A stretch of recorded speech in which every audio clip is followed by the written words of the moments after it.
Om Shivaya, everyone. Welcome to this first webinar of the day with Satguru. Reminder to make sure your chat window is open. And if you have a question later on, to please type the words, I have a question, and make sure the send to portion at the bottom says to all participants in the pop-up menu. Thank you. Om Shivaya, everyone.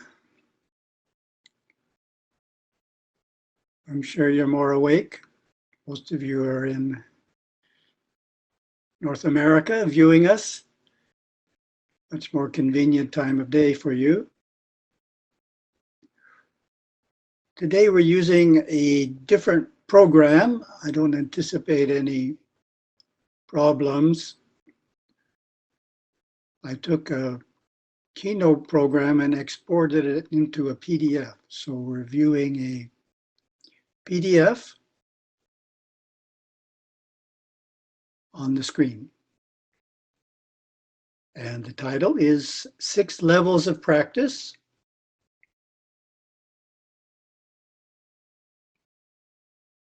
The first section is entitled Making Dharma Your Own, and I'm sure many of you will recognize that that's the current publisher's desk in Hinduism today.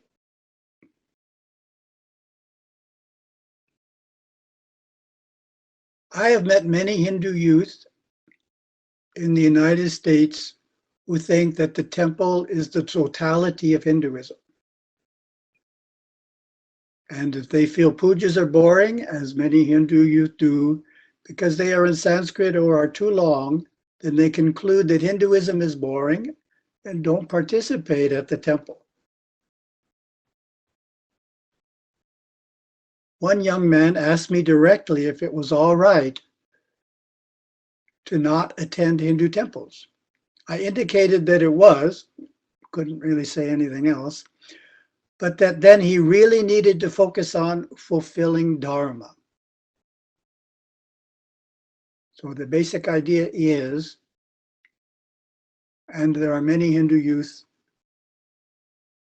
like this in the world today, that they're not interested in the temple. So we want to make sure they understand Dharma in its fullness, and that's the point of this section or this publisher's desk is, let's really understand how Dharma applies to my life right now.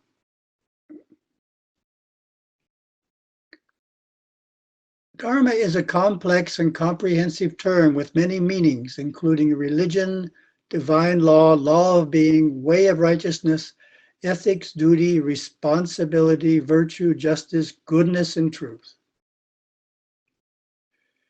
In its most general sense, Dharma is that which sustains the orderly fulfillment of an inherent nature or destiny. So that's a beautiful definition of Dharma from Gurudeva. It's very general.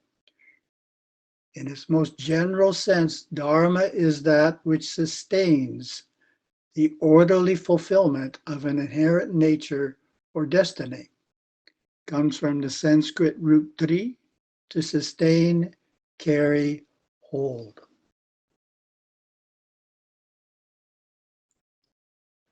Thus we can say that Dharma is that which sustains the cosmos, human society, and each member of society.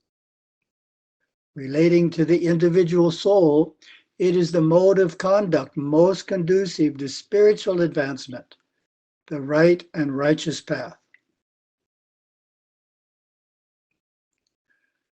As the meaning of Dharma is so broad, I find it best not to translate it into English, but rather use the word Dharma itself, which works, since the term, like so many Sanskrit words, is gradually being absorbed into the English language.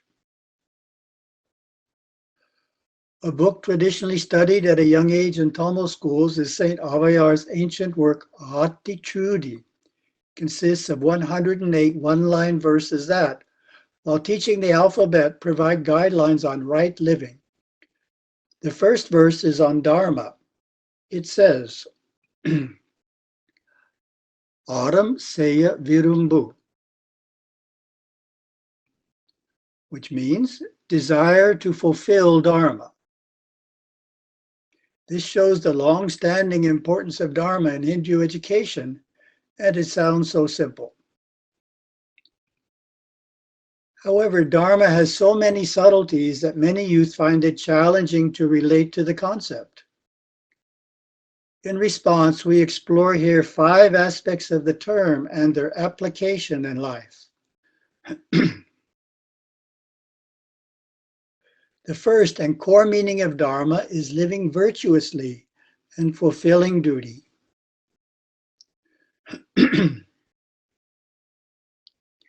It includes all the noble behaviors that we know are right and good.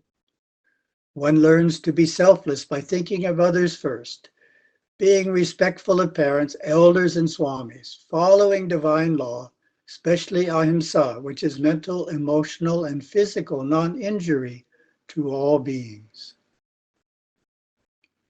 My Guru Savara Subramanya Swami taught that the worship of Lord Ganesha puts one naturally on the path of virtuous living.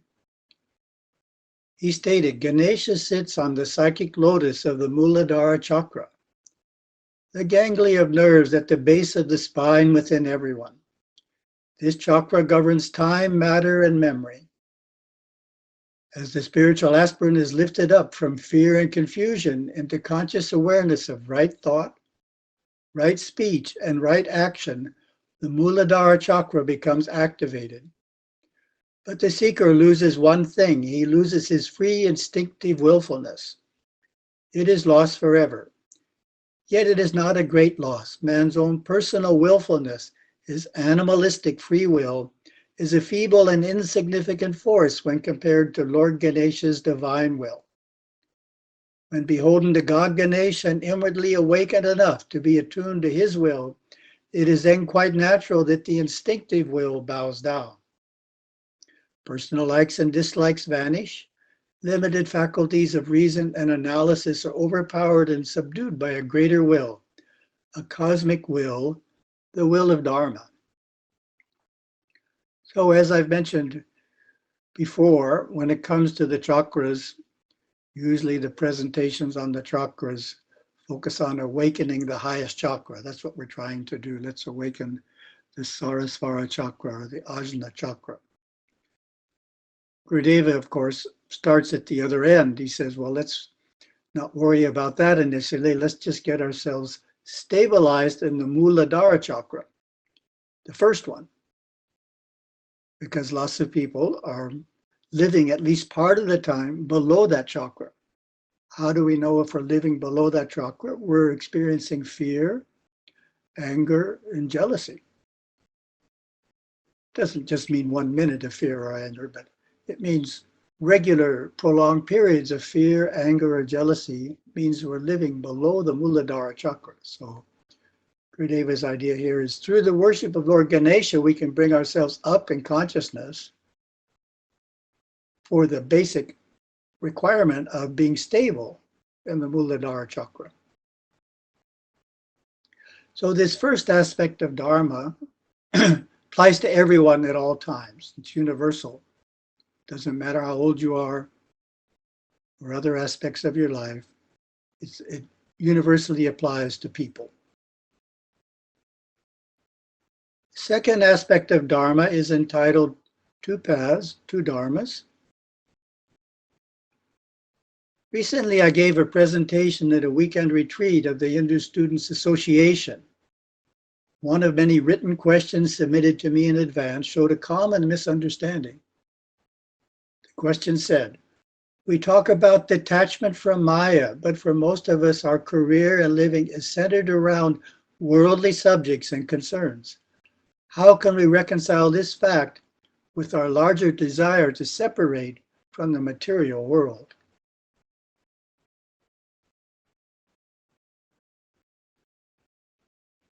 In their pursuit of Dharma, these youth were struggling with the Upanishadic concept of self-abnegation, thinking that it applies to all Hindus, thinking they should be more detached from worldliness. I pointed out that it is vital to understand that in Hinduism there are two distinct paths, that of the householder, called Grahastha Dharma, and that of the renunciate, Sannyasa Dharma. Self-abnegation and detachment from Maya belong to the renunciate path, not the householder path. This distinction of two paths is our second aspect of Dharma. This is a point that's not that well understood, that there are two paths, two approaches to life, two different patterns which are very different for making spiritual progress in life, grahastha or family, sannyasa or monastic. And the disciplines they follow are quite distinct. So generally, it's the sannyasa ideas that grahasthas think they're supposed to follow. And one of the reasons is the teachers don't distinguish. They're reading from the Upanishads or some high-minded scripture, and it sounds like everybody's supposed to do that. But that's not the case. They are distinct. To quickly cognize the differences between the two, take a look at the ancient ethical masterpiece Tirukural by Tiruvalluvar. In part 1, entitled Virtue or Dharma, Aram in Tamil, section 2 is the way of the householder, and section 3 is the way of the renunciate. Simply scanning the chapter titles immediately reveals the deep distinctions. Chapters in the householder section include wife, children, love, hospitality, gratitude, possession of self-control, avoidance of covetousness. The final 3 focus on giving to others so generously as to achieve renown in the community. So those are charity, giving, and renown. Well, in modern life, there's many ways to become famous, but in the Tirukural, there's only one, and that's through generous acts of charity. Chapters in the renunciate life section include austerity, the impermanence of all things, renunciation, knowledge of truth, eradication of desire. Without even reading the actual verses, it is clear that detaching from the materialistic world is a goal for those on the renunciate path, but not those on the householder path. For Hindu monks, the Tirukural stresses renunciation of wealth. For the householder, becoming wealthy is encouraged, with the goal of generously sharing one's abundance with others. Contemporary example of the latter is a person Hindu youth and young adults readily relate to, Mark Zuckerberg, co-founder and CEO of Facebook. Mark celebrated the birth of his daughter in December 2015 by pledging to give away 99% of his Facebook shares. Money from the shares, currently valued at $45 billion, will go to projects and charities that advance human potential and promote equality. Quite a generous gift.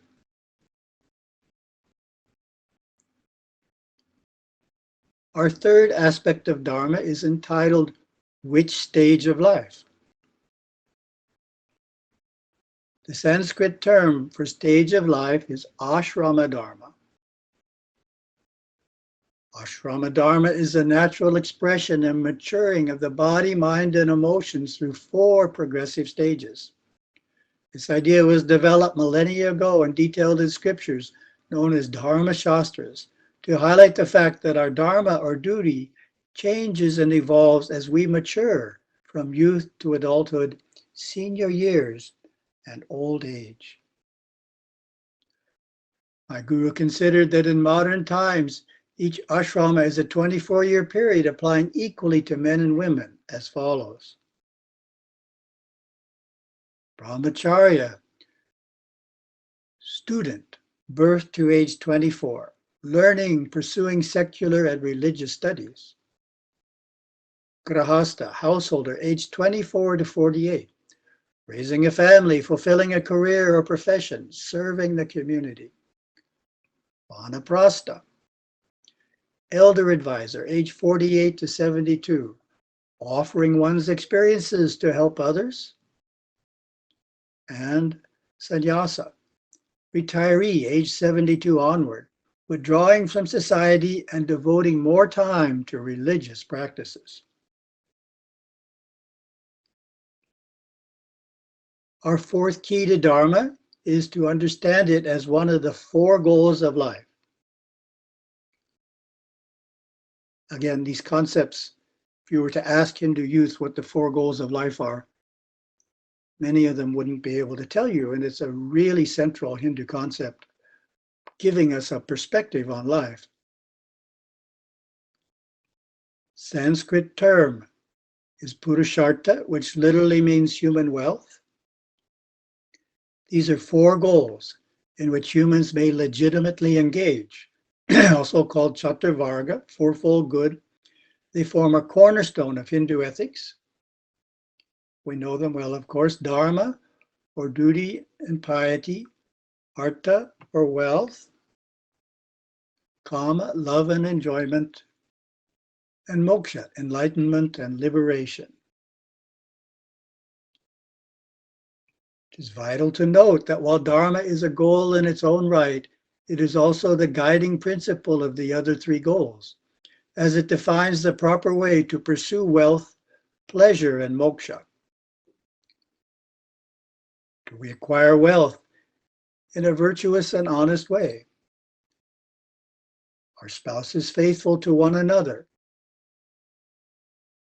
Dharma, virtue and piety, is the steady guide for artha and kama, and ultimately leading the soul to moksha. A fifth aspect of Dharma relates to one's profession. Sanskrit, it is called Varna Dharma.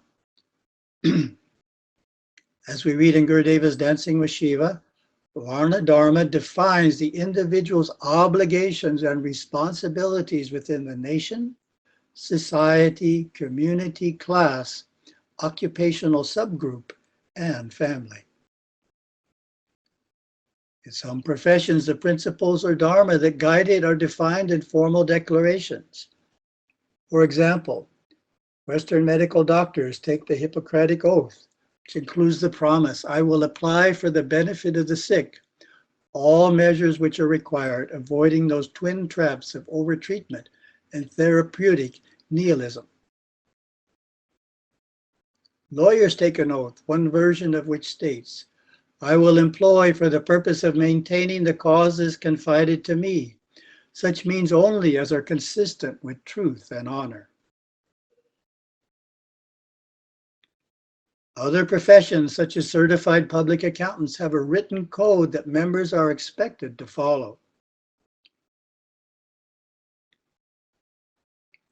The hundreds of occupations without formal oaths or codes have traditional expectations which constitute an informal understanding of their dharmic ideas.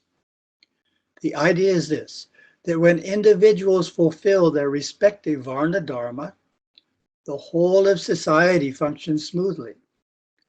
Pondering this fifth dimension of Dharma keeps us reminded of the ethics, goals, and guidelines of our occupation.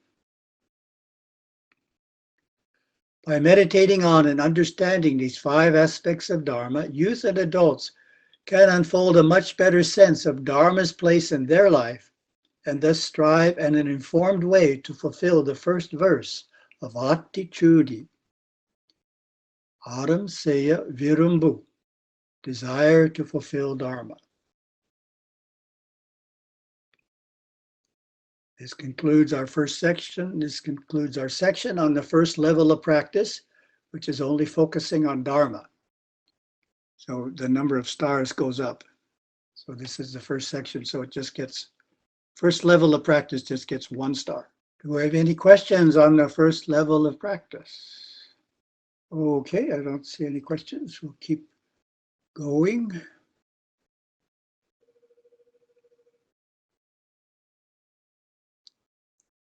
Second section is entitled 3 Forms of Worship,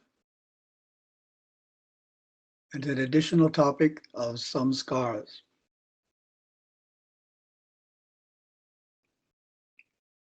A core practice that I recommend focusing on first is daily worship in the home shrine, preferably before dawn.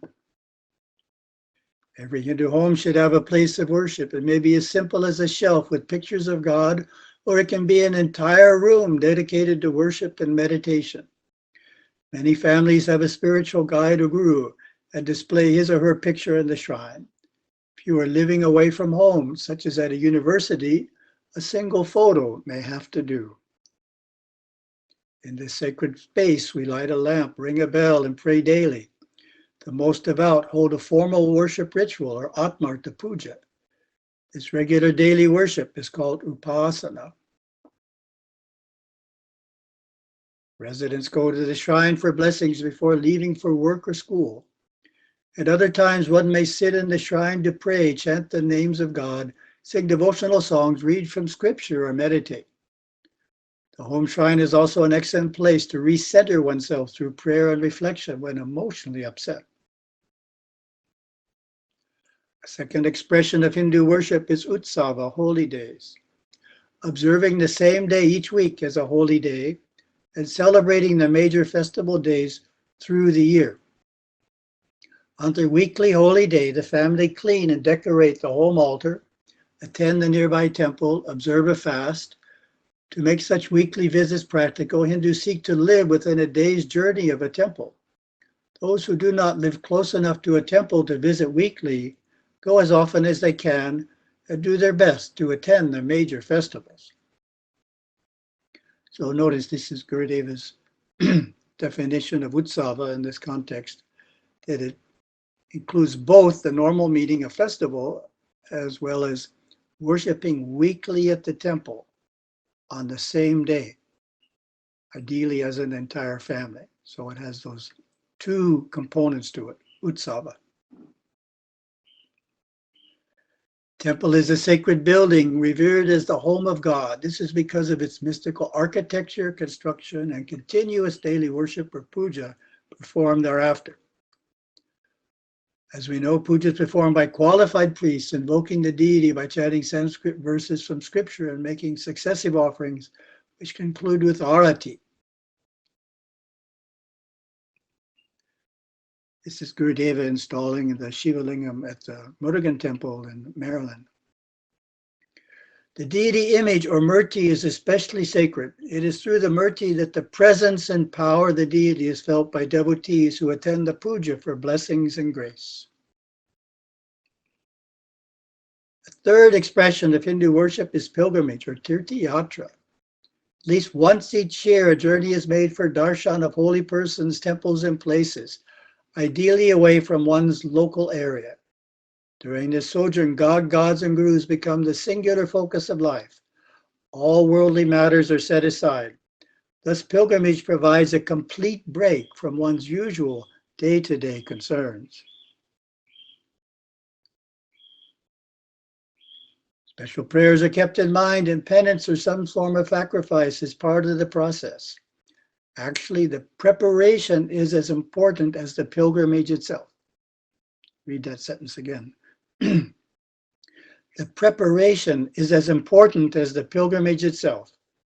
In the days or weeks before a tirtha-yatra, devotees perform spiritual disciplines, such as decreasing the intake of heavier foods while increasing lighter foods, fasting one day a week, doing japa, reading from scriptures each night before sleep, and on weekends doubling the time usually spent in religious practices. For a couple of years, every few months, someone was writing into me and saying, I'm coming on pilgrimage to Kwayadinam, what should I do to prepare? So I was writing something from scratch each time, and then I finally got smart. Wrote a one preparation and put it in our pilgrimage booklet.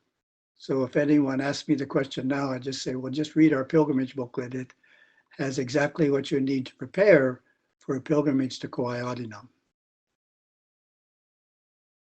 These three forms of worship, daily puja, holy days, and pilgrimage, help us to manifest our inner perfection in our outer nature. Our next practice is the observance of traditional rites of passage called samskaras. At these crucial ceremonies, an individual receives the blessings of God, God's guru, family, and community as he or she commences a new phase of life. The first major samskara is namakarana, the name-giving rite, which also marks formal entrance into a particular sect of Hinduism. It is performed 11 to 41 days after birth, depending on one's tradition. At this time, guardian devas are assigned to see the child through life. Anaprasana, the first feeding of solid food, is held at about 6 months. Vijiramba marks the beginning of formal education when a boy or girl ceremoniously writes the first letter of the alphabet in a tray of uncooked rice. And of course, Vivaha is the rite of marriage, an elaborate and joyous ceremony in which the home of fire is central. Antyeshti, the funeral rite guiding a soul in its transition to inner worlds, includes preparation of the body, cremation, bone gathering, dispersal of ashes, and home purification. When we take the 3 forms of worship, plus samskaras, and add in our first practice of Dharma, what we have are 5 practices that are referred to as the Pancha Nicha Karmas, 5 eternal practices by Gurudeva, who notes. You could say they are an amalgam of all the counsel of the Vedas and Agamas to guide daily and yearly religious life. These 5 obligatory religious practices are simple and applicable for all. Study them and put them into practice in your own life. Upasana, worship. Utsava, holy days. Tirthayatra, pilgrimage. Dharma, virtuous living. And samskaras, sacraments. These 5 duties faithfully performed are powerful tools to help us grow and evolve into our divine potential. We got our 2 stars, so this means this concludes our section of the second level of practice, which is the 5 permanent practices, Pancha Nicha Karmas.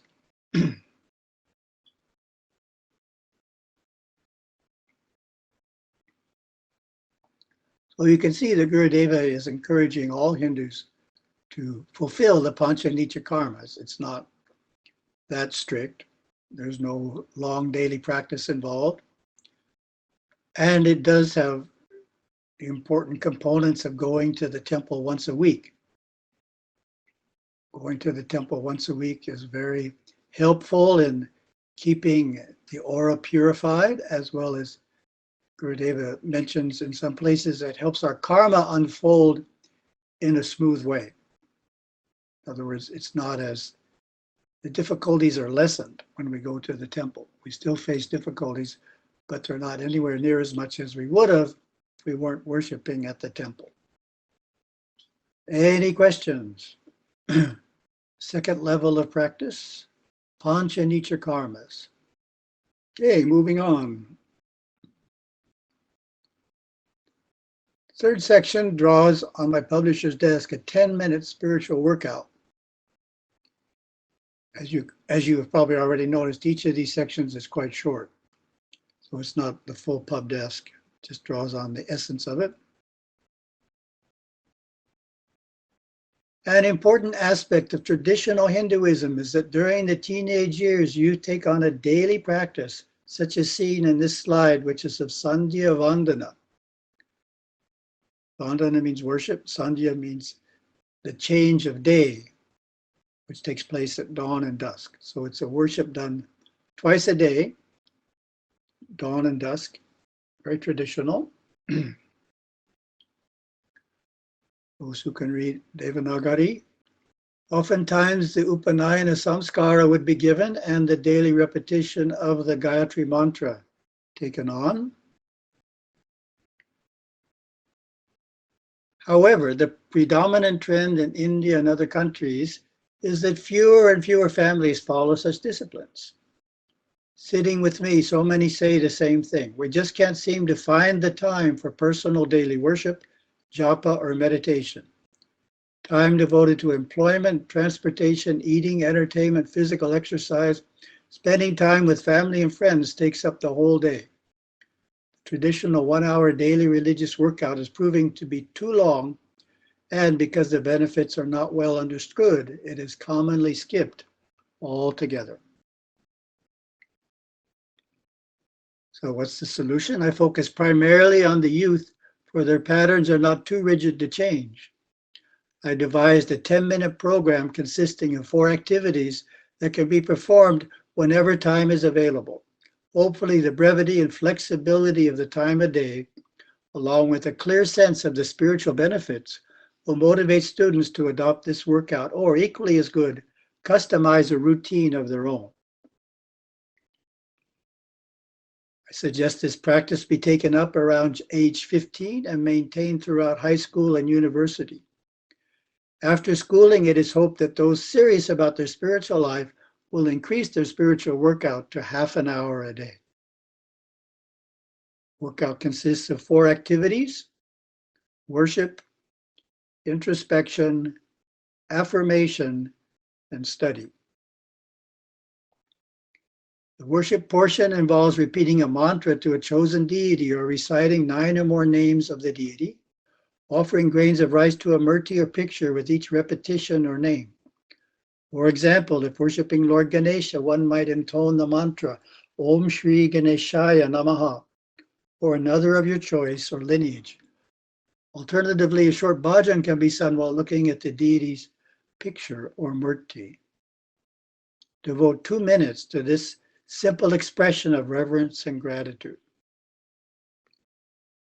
The introspection portion consists of chanting the mantra Om 9 times with eyes closed. For Om Japa to be effective, the mantra must be pronounced correctly. The first syllable is A, pronounced as the English word ah, but prolonged, ah. The second syllable is U, as in roof, pronounced oo, but prolonged, oo. The third syllable is M, pronounced with the front teeth gently touching and the sound prolonged, Each repetition is sounded for about 7 seconds, with 2 seconds on ah, 2 seconds on oo, and 3 seconds on with a silence of about 2 seconds before the next repetition. So I'll do that once.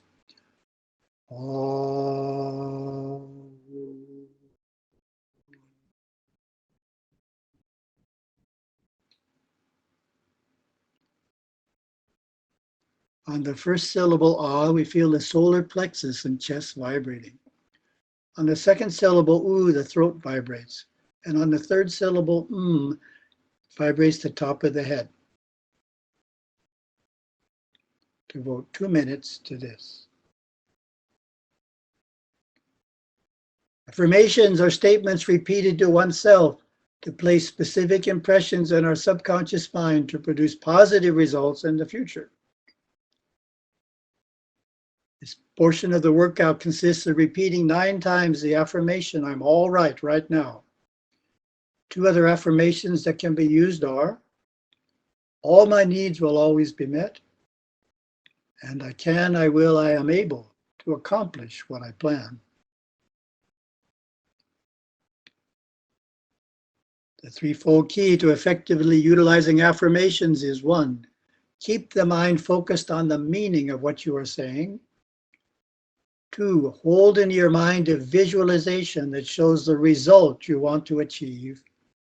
And 3, feel in the present how you will feel later when you have achieved what the affirmation describes. Devote 1 minute to this. The study portion consists of reading a sacred Hindu text that provides you new knowledge and insight.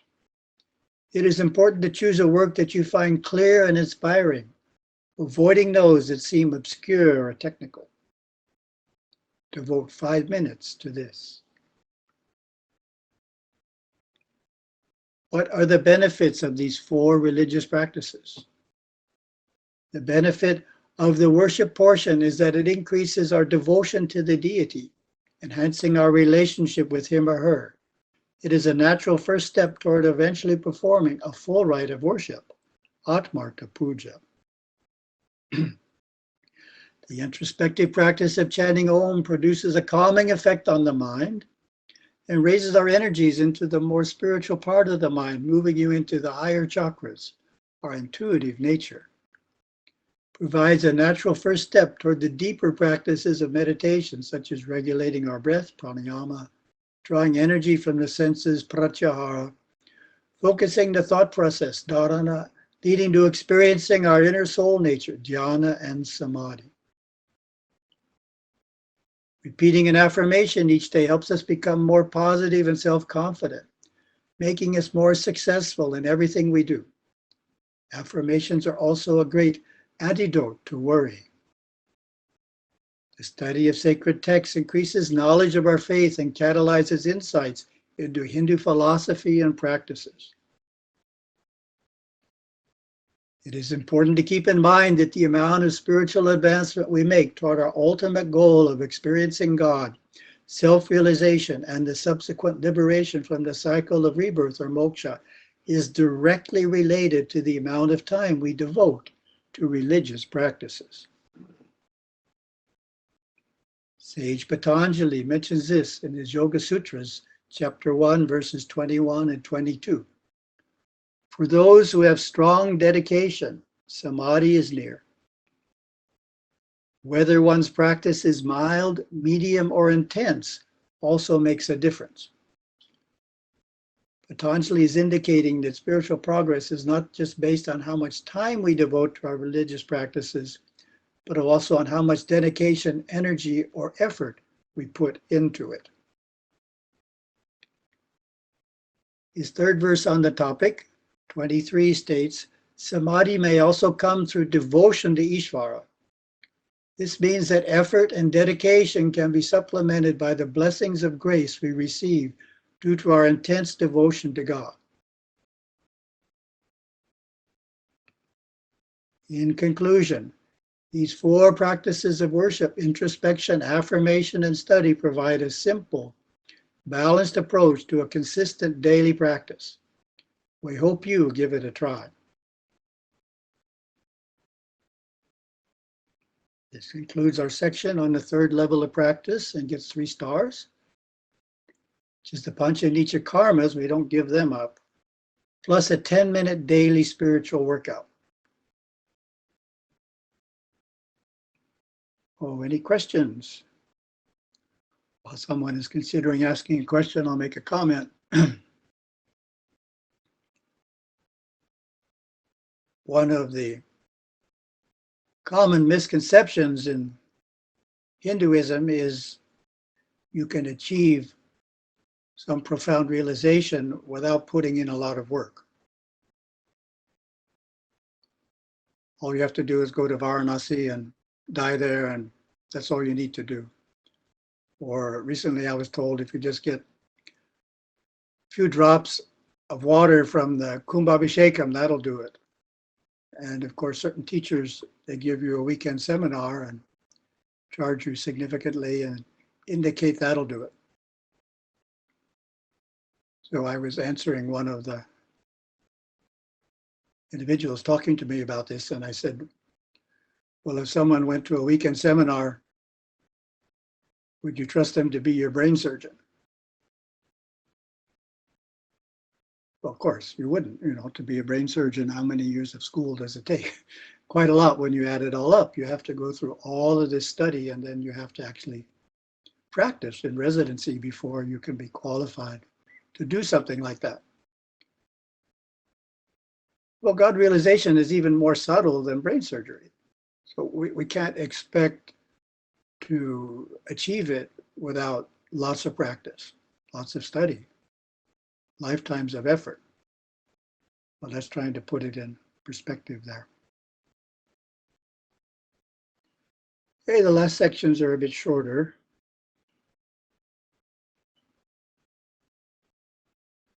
The fourth section describes the concepts of sadhana and the performance of a daily vigil, as explained by Gurudeva in the Master Course Trilogy.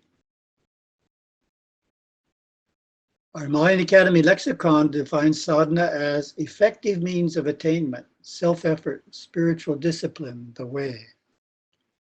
Religious or spiritual disciplines such as puja, yoga, meditation, japa, fasting, and austerity. idea of achieving an attainment is an important aspect. The concept of sadhana. In other words, it is not referring to an occasional spiritual practice, but rather one that is done regularly. Therefore, sadhana can also be described as a steady and persevering practice of a method or exercise prescribed for spiritual ends. The term sadhana marga, coined by Yoga Swami, conveys the nature of the seriousness of the practice of sadhana. The lexicon defines sadhana marga as a path of intense effort, spiritual discipline, and consistent inner transformation, as opposed to theoretical, intellectual learning. Effective sadhana is the building of willpower and the building of faith and confidence in oneself and in God, gods, and Guru. Sadhana harnesses and transmutes the instinctive intellectual nature, allowing progressive spiritual unfoldment into the superconscious realizations and innate abilities of the soul.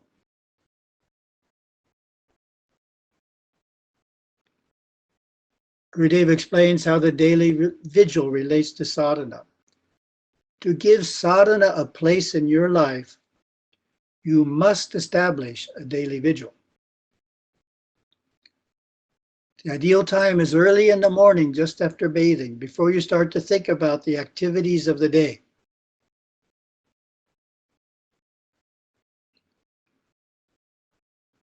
A vigil held at the same time every day is an excellent way to budget the necessary time for sadhana in our modern times. In other words, any activity is easier to sustain if we do it at the same time every day. If we're trying to exercise, for example, if we keep changing the time of day, it's much easier to skip it some days than if it's always at the same time.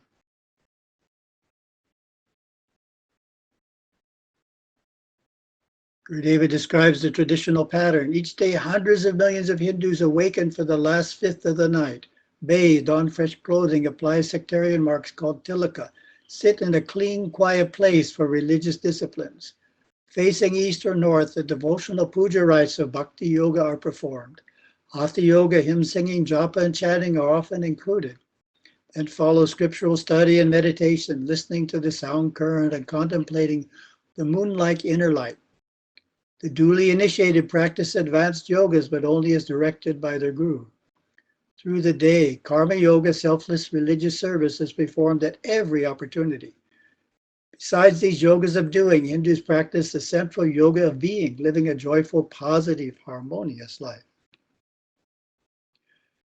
Gurudeva describes the concept of a sadhana vrata in chapter 13 of Merging with Shiva.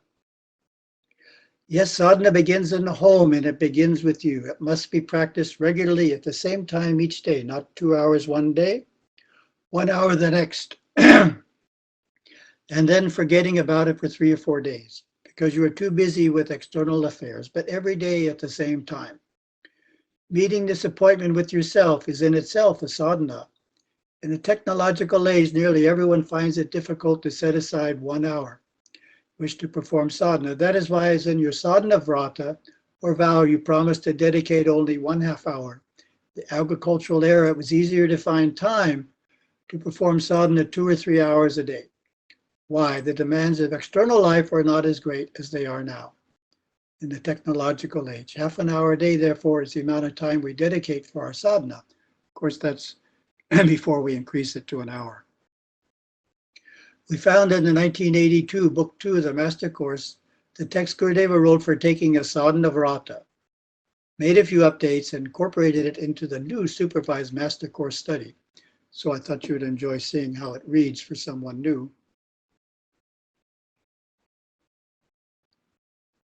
I invoke Lord Ganesha's blessings to proceed with this sacred vrata. In the inner presence of God Shiva and all his gods and devas, I vow to set aside 1/2 hour at the same time, Monday through Friday, for regular conscientious personal worship and sadhana. Should this appointment be missed, an additional 1/2 hour shall be observed within 24 hours as a penance. That's just during the Master Course study.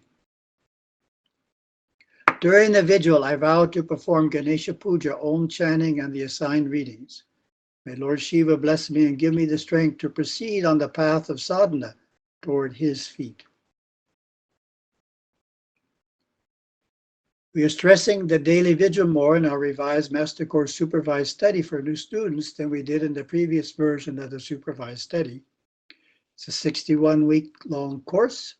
After 12 weeks, a 1/2 hour a day vigil is taken up, and after 26 weeks, a full hour. So you have there, it's at 14 weeks to get used to doing half an hour before you increase it.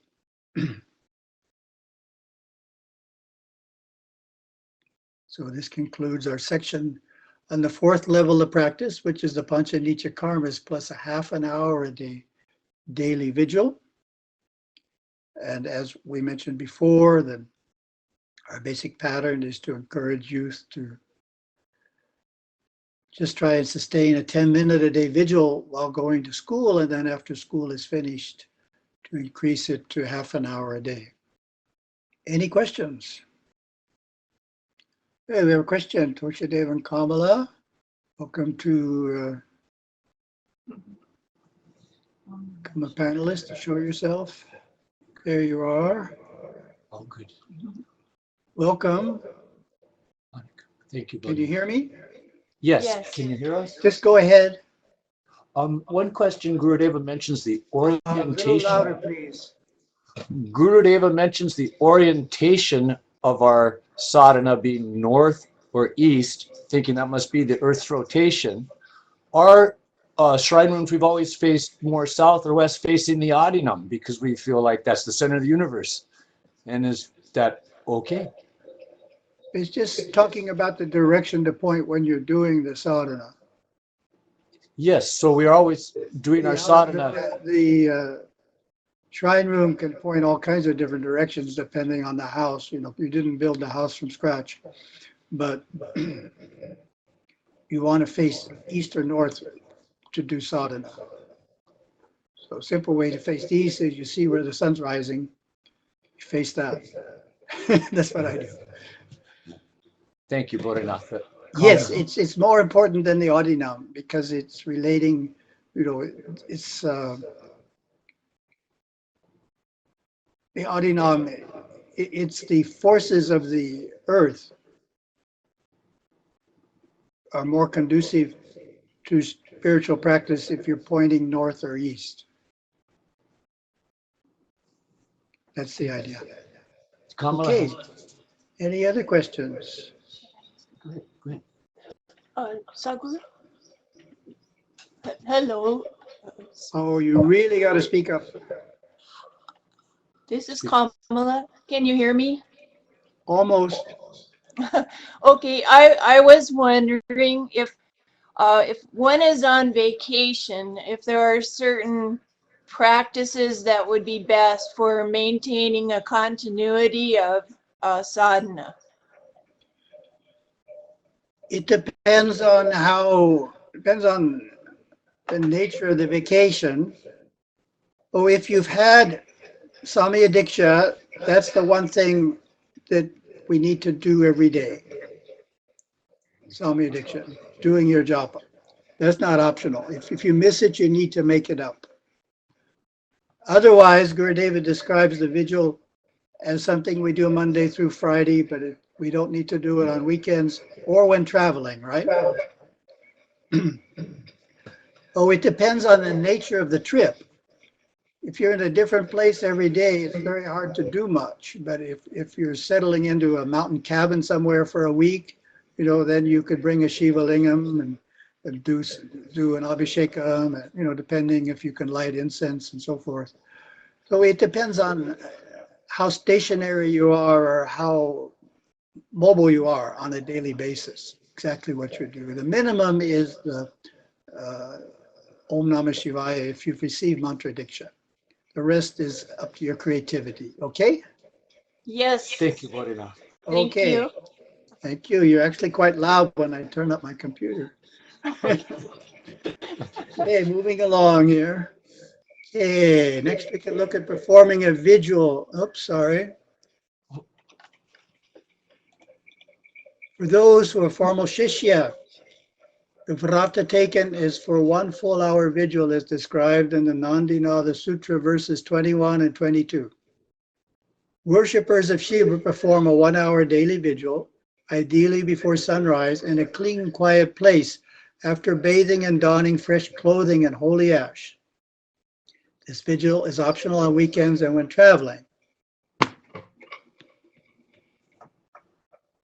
Worshippers of Shiva during their daily sadhana vigil conduct or attend puja, chant the Guru mantra and 108 repetitions of their mantra, study scripture and perform hatha yoga, concentration, and meditation.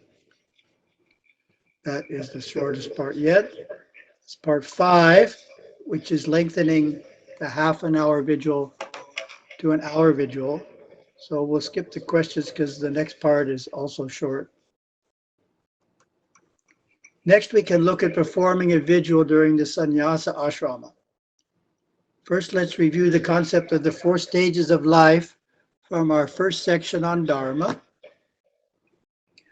As we know, 24-year periods, brahmacharya, the first 24, grahastha up to 48, vanaprastha 48 to 72, and sannyasa from age 72 onwards. So in modern times, the parameters of the sannyasa ashrama have widened. Traditionally, sannyasi or sannyasins are simply wanderers, and a small percentage of modern Hindus follow the model of taking up sannyasa after retirement, renouncing the world and wandering among the thousands of itinerant sadhus of India, many of whom took up the mendicant path in their 20s and 30s. The pattern of elders taking up sannyasa is okay for single people, widows and widowers, and it still works in parts of India where society honors and cares for such holy men and women. But in most areas of the world, it is neither accepted nor understood. A number of Hindus turning age 72 have asked me what they should do differently in the years ahead. And of course, it's always the men, and they hope I won't say they have to renounce their 401k, their Mercedes, and their nice house and wander. So far, I haven't told anyone to do that. So the recommendation I give, of course, assumes they are no longer working.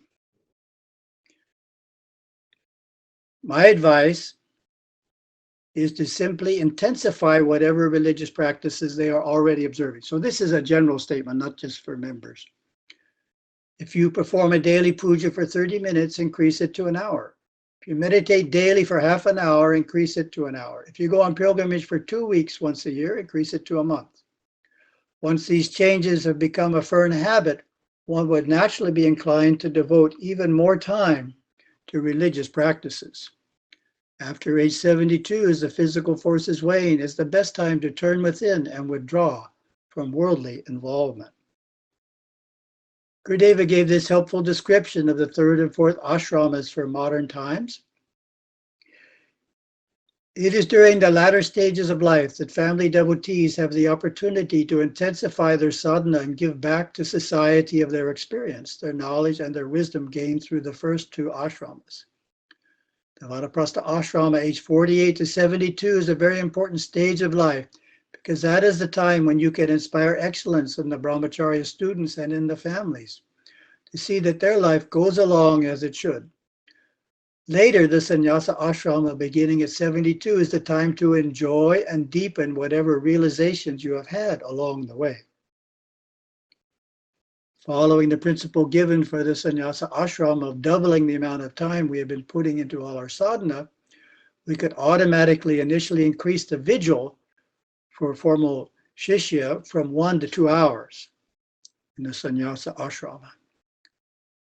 So 2 hours may seem like a lot, but this last round of rededications, members put down how much sadhana they were doing, and a few members were doing 3 hours in the morning. You believe that? 3-hour vigil in the morning.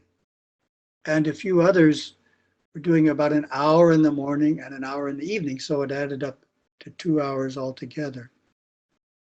So it is being done. So that's the 6th level of practice, which is lengthening the 1-hour daily vigil to 2 hours, and is the last slide of the presentation. So I'll make one comment before opening up to questions. The purpose of the presentation, most of you know all of this, but it's trying to help you understand how it applies not to your present moment, but to your future, if you haven't thought about it, as well as your own children or other Hindu youth you interact with, and those who are interested in taking up the Himalayan Academy supervised study. You can see it's a very serious commitment. Gets up to half an hour a day vigil there very soon, and then increases to an hour a day. So someone needs to be willing to do an hour a day vigil to even start the Himalayan Academy supervised master course study. Otherwise, they're better off at the previous step, which is the Pancha Nicha Karmas. And if they want to, Pancha Nicha Karmas plus a 10-minute vigil. That's more realistic. So that's the idea. It gives us a sense of different levels of practice. Certainly, all Hindus should fulfill Dharma and understand it in the fullest way they can, and understand how it applies to this point in their life. And then Gurudeva encouraged all Hindus to go even further than that with the Pancha Nicha Karmas. And then a daily practice such as 10 minutes is natural to take up in the teenage years. And then for those who are serious, expanding it to half an hour after schooling is finished is encouraged. And then for formal shishya, going up to an hour a day. And then in sannyasa ashrama, it's not required, but it's encouraged to expand it to 2 hours a day. So with that summary, we'll see if there's any questions. Okay, we have a question. Okay, can you hear me? Yes, I can hear you, but I'm not certain you can hear me. Oh, yes, you're quite loud. Oh, I'm sorry. I mean, How you're do we loud enough. how do we handle illness? It's something that I have struggled with of late because I've been diagnosed with a genetic issue actually, and it has made it very difficult for me getting up, trying to do my regular worship. And so it's been hard for me to get the consistency that I want, that I know I need to do. I really don't want to fall back and do the lesser amount of time, but maybe I have to. But it's very sporadic. I don't know what those days are going to be where suddenly it's like I can't even get out of bed. Sure. Well, you need a routine for those days. In Mm-hmm. other words, you could just watch a religious video, listen to some Sanskrit chanting, things you could do without even getting out of bed. Okay. Just develop an alternate routine Okay. for those days. And that's the best we can do. And, as particularly, when you get up in your 80s and 90s, there can be lots of limitations. So we have to adjust depending if Right. health, if it's a chronic issue or just a temporary issue. We have to adjust our spiritual I'm trying to practice. make it a temporary issue. I'm working towards that. Just don't feel bad about it. That's the point. Okay. You don't want to have a negative sense that you should be doing more. That's contrary. Counterproductive. It's counterproductive. We never want to have that attitude toward ourselves. So just find things you can do. Reading is good, but definitely watching a video, listening to chanting, Okay. reading, whatever you can do without physically moving around is adequate on those kinds of days. Okay? I keep trying. All right. Okay. Good for you. Any more questions from anyone else before we sign off? Okay, very good. Well, I hope you enjoyed the earlier hours and gives me a chance to practice. Now I get to do this all again at 5 p.m. Waiting for the person to show up here. 10-minute video on chanting Om. Okay, the question has come in. Got a recommendation that I create a 10-minute video of chanting Om. That my Om was uplifting. Thank you. Does the 1-hour vigil exclude Hatha Yoga? No, Gurudeva defined the 1-hour vigil.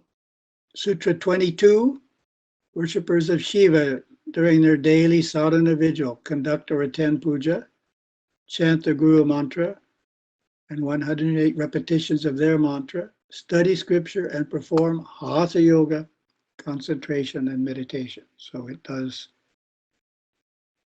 include Hatha Yoga. Of course, Hatha Yoga can be done at other times as well.